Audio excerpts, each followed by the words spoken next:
pa to? Ano to? Frozen nga o galing sa ano? Wala pang timpla, di ba? Yeah. Lalagyan ko lang ng asin. Akala ko ilalagay yung pinagbawasan.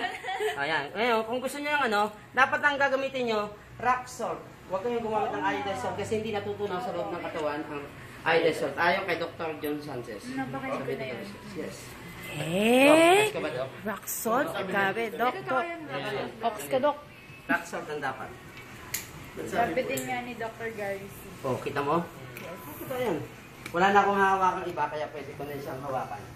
Kanina maselan ako, hindi ako mahawak nung tilapia kasi hawak pa ako ng manok. Ngayon, manok ito. Manok lang hinawak ko.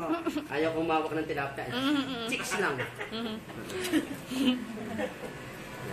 Okay, wala tayong nilagay kundi asin at saka paminta. Okay, lagyan na natin dito, diretso.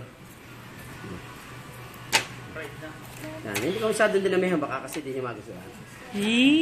Palusot. Mahal kasi yan eh. Sabi ka na nga po. Tapos extreme lang. 2, 4, 5. Yung mga nalit, hindi nakakain ng manok. Oo, wala yung late. Manok ha? Ha?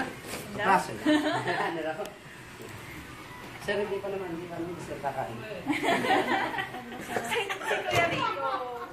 Hindi pa. Wala ring mantika yon. Wala. Wala yung mantika. Yon ang Bake Mac. Ay, sarap na ako. Amoy mo na siya? Kita mo? Hindi pa tapos yan. Okay, ang gagawin natin dyan. Lasa kaya?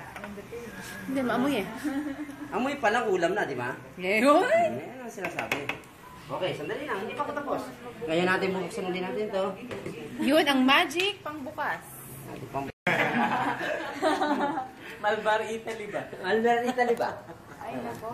Kala ko makakabili din. Wala, naman dong. Tama. Ito, huwag nyo gagawin ito. Ginagawa lang ng mga professional yung ganitong sistema, ha? Yung ganito. Dapat ito, kinukutsarang isa-isa. Wala akong kutsara eh.